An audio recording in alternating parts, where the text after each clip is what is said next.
না জানি কতগুলা মুসলমান এখন শহীদ হয়ে গেল এই সময়, যখন আমরা এখন আলোচনা করতেছি। ঠিক এই সময় না জানি কতগুলা বোনকে ইসরায়েলের সৈন্যরা তুলে নিয়ে চলে গেল, না জানি কতগুলা বাচ্চার মগজে আবার বোম মারলো, গুলি করলো। এই সময় যখন আমরা কথা বলছি এখন, আর মিডিয়াতে সংখ্যা আসবে খালি ৬,০০০ মরলো, ৬,৫০০, ৭,০০০, কোনো ফিলিংসই নাই। মোবাইল ফোনেই আছে ব্যস্ত, স্ক্রল করে আর দেখে কতজন, ও ১০,০০০ মরছে, কি আমি তো আর মরি নাই, আমার দেশও তো আর হয় নাই। বিশ্বাস করেন আমরা এখন আর কোনো জায়গায় মানুষের পর্যায়ে করতেছি। মানুষ কাকে বলে? যার আবেগ অনুভূতি আছে, যার ব্যক্তিত্ব গায়রত আছে, যার সম্মানবোধ আছে, রুচিবোধ আছে। মুসলিম উম্মাহ কাকে বলে? যার একটা অংশে আঘাত লাগলে আর এক অংশ ব্যথা পাবে, নাকি ভাই? ভুল বললাম না ঠিক বললাম? একটা মুসলিম উম্মাহ মানে কি? একটা অঙ্গে আঘাত লাগছে আর একটা অঙ্গ ব্যথা পাবে। আদতে কি এটা হচ্ছে? প্যারালাইজড। ওই যে বলি না প্যারালাইজড, আমাদের মধ্যে প্যারালাইসিস ঢুকে গেছে। জুমার খুতবার সময় এমনি অল্প 5 মিনিট নষ্ট করলাম, আল্লাহ মাফ করুন।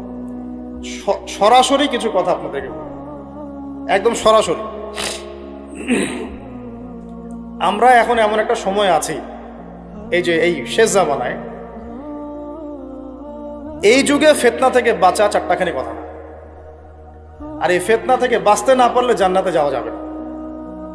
এই ফিতনাগুলো শুধু রাষ্ট্রে আর বিশ্বেই নাই, আমাদের রিজিকেও ঢুকে গেছে, পরিবারও ঢুকে গেছে, সমাজও ঢুকে গেছে, ধর্মেও ঢুকে গেছে। আমি সরাসরি কথা বলছি।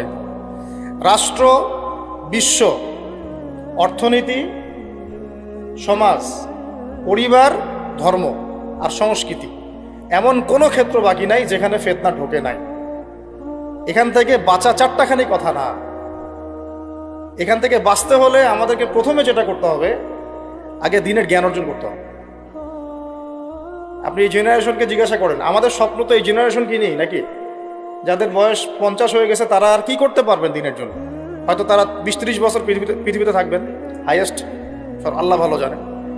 আগামী বিশ্বকে কে নেতৃত্ব দিবে? যাদের বয়স এখন 20 থেকে 40 অথবা 10 থেকে 30, এই তো এই জেনারেশনকে আপনি দেখেন তাদের কত পার্সেন্ট কোরআন তেলাওয়াত করতে জানে। আপনি এই যে আজকে যারা আসছে সবার কোরআন তেলাওয়াতের টেস্ট নেন, একজন আলেমের সামনে বসান, একজন করে ডাকেন, দেখেন সূরা ফাতিহা পড়তে পারে কতজন। এই মুসলিম উম্মাহ মার না খেলে কোন মুসলিম উম্মাহ মার খাবে আমাকে বুঝান। আমি তো বুঝি না, আমার জ্ঞান কম। এই মুসলিম উম্মাহ যদি মার না খায় কোন মুসলিম উম্মাহ মার খাবে?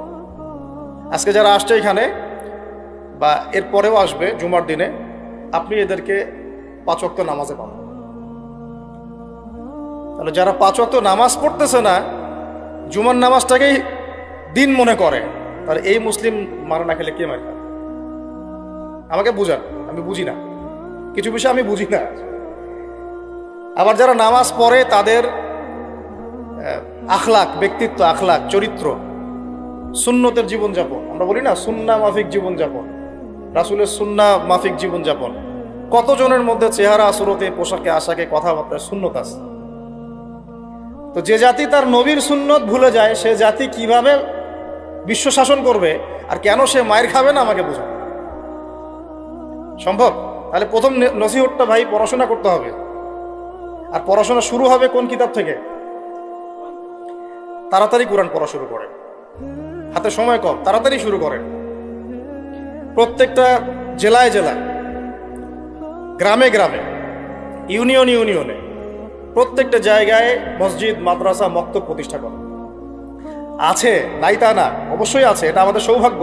প্রত্যেক জেলায় মাদ্রাসা আছে, প্রত্যেক জেলায় মাদ্রাসা আছে, মহিলা মাদ্রাসা আছে, মক্তব আছে, আরো অনেক কিছু আছে, দারুল ইলমগুলো আছে। কিন্তু আমরা আমাদের সন্তানদেরকে পাঠাচ্ছি কি না?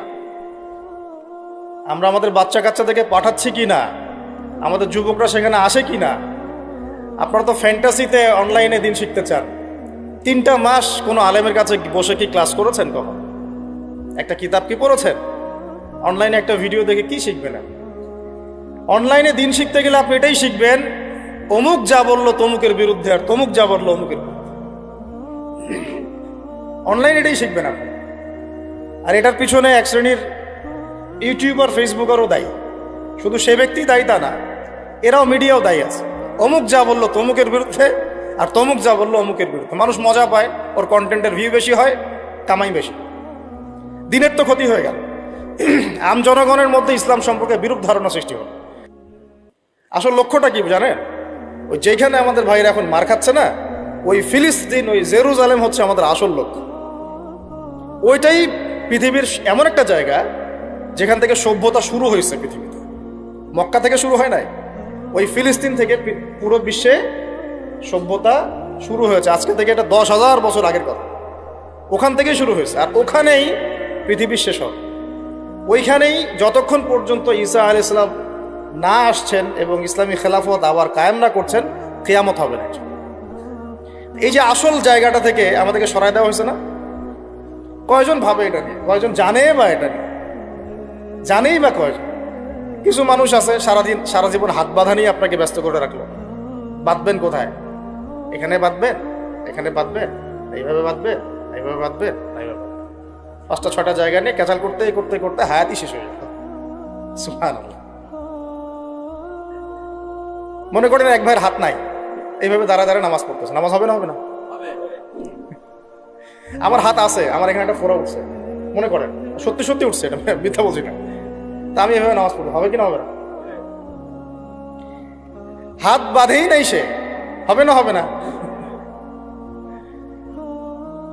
আর যখন বোম পরে জান থাকবে না, তখন হাত বাঁধে কি করবে? যখন উম্মার মধ্যে মারামারি, কাটাকাটি, বিভক্তি, আর কাফেররা এসে উম্মার সাথে যুদ্ধ করা শুরু করবে, তখন কি হাত বাঁধে নিয়ে ব্যস্ত হয়ে থাকবে? এই ব্যস্ত আছেন বলেই তো হাতে অস্ত্র ধরতে পারছি না।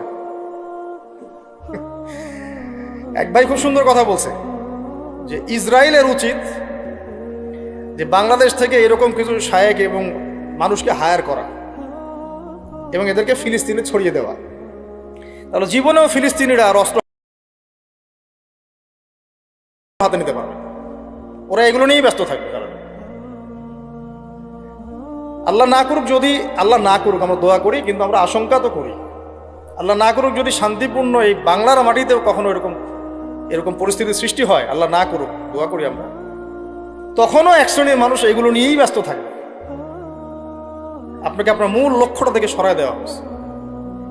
এটা বোঝার জন্য, এই ফিতনাগুলো চেনার জন্য ভাই, সবার আগে দিনের জ্ঞান অর্জনের কোনো বিকল্প নাই। পড়তে রাজি আছি তো ইনশাল্লাহ। অনলাইনে দিন শিখতে পারবেন না। কিছু ভালো ভালো আলেম আছেন যাদের লেকচার হয়তো শুনতে পারবেন, শুনে আপনি উৎসাহিত হতে পারবেন, বুস্ট আপ হবেন, ইন্সপায়ার্ড হবেন, কিন্তু এটা দিন শেখার কনস্ট্রাকটিভ কোনো প্ল্যাটফর্ম না। আপনাকে খাতা কলম নিয়ে ওই স্কুল কলেজের মতোই আলেমদের কাছে আসতে হবে, সিলেবাস রেডি করতে হবে, সিলেবাসে পড়তে হবে, পড়ার জন্য জায়গা দরকার, মাদ্রাসা দরকার, মসজিদ দরকার, বক্তব্য দরকার, এগুলো আপনাদেরকে করতে হবে। আর যেখানে আছে সেগুলোকে আবাদ করতে হবে। যেমন মসজিদ করেছেন, আবাদ করেন। এটা মসজিদ মানে নামাজ পড়ে দরজা বন্ধ করে রেখে দিব, এর নাম মসজিদ?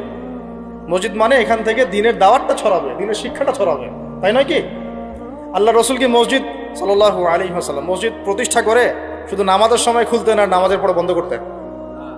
নাকি 24 ঘন্টা এখানে ইবাদত, আমল, তাজকিয়া, জিকির, আজকার হতো না? এখনো তো মদিনায় হয়। মক্কা মদিনা কি এখনো বন্ধ থাকে 1 মিনিটের জন্য? এখানে দার্স হচ্ছে, ওইখানে নামাজ হচ্ছে, ওইখানে আলোচনা হচ্ছে, চলতে থাকে সবসময়। এটা হলো মসজিদের ফাংশন। এই মসজিদ আবাদ করেন, মাদ্রাসাগুলো আবাদ করেন, আপনার ছেলেকে মসজিদে পাঠান, মাদ্রাসায় পাঠান, বক্তব্যে পাঠান। ইয়াং জেনারেশন স্পেশালি আপনারা সিলেবাস ভিত্তিক পড়াশোনা করেন। এই ফ্যান্টাসি দিয়ে কিচ্ছু হবে না, আবেগ দিয়ে, ফ্যান্টাসি দিয়ে কাজের কাজ কিছু হবে না। খুব আবেগ লাগতেছে, খুব কষ্ট হচ্ছে আমার ফিলিস্তিনের জন্যে, খুব কষ্ট হচ্ছে পুরো বিশ্বের প্রেক্ষাপটে মুসলিমদেরকে দেখে, কিন্তু আপনি তো ইসলাম সংশোধনের দিকে আসছেন। মাঝে মাঝে নামাজ পড়ছেন, কোন রকম 5 ওয়াক্ত নামাজ পড়লেও সুন্নাহ মাফিক জীবনযাপন করছেন না। জিনায় লিপ্ত হয়ে যাচ্ছেন, সুদ খাচ্ছেন, অর্থনৈতিক জীবনের কথা বলছে, এখানে সুদ খাচ্ছেন, ব্যবসায় প্রতারণা করছেন, রাজনীতি করতে গিয়ে আপনি তাগুতের দিকে চলে গেছেন। এক কথায় তাগুতের দিকে। তাগুত মানে আল্লাহ বাদ দিয়ে যার উপাসনা করা হয়। আমরা এখানে আল্লাহ পাকের বিধানের দাসত্বের চাইতে মানব রচিত বিধানের দাসত্ব বেশি করেছি এবং করছি, এখনো করছি, করে যাচ্ছি।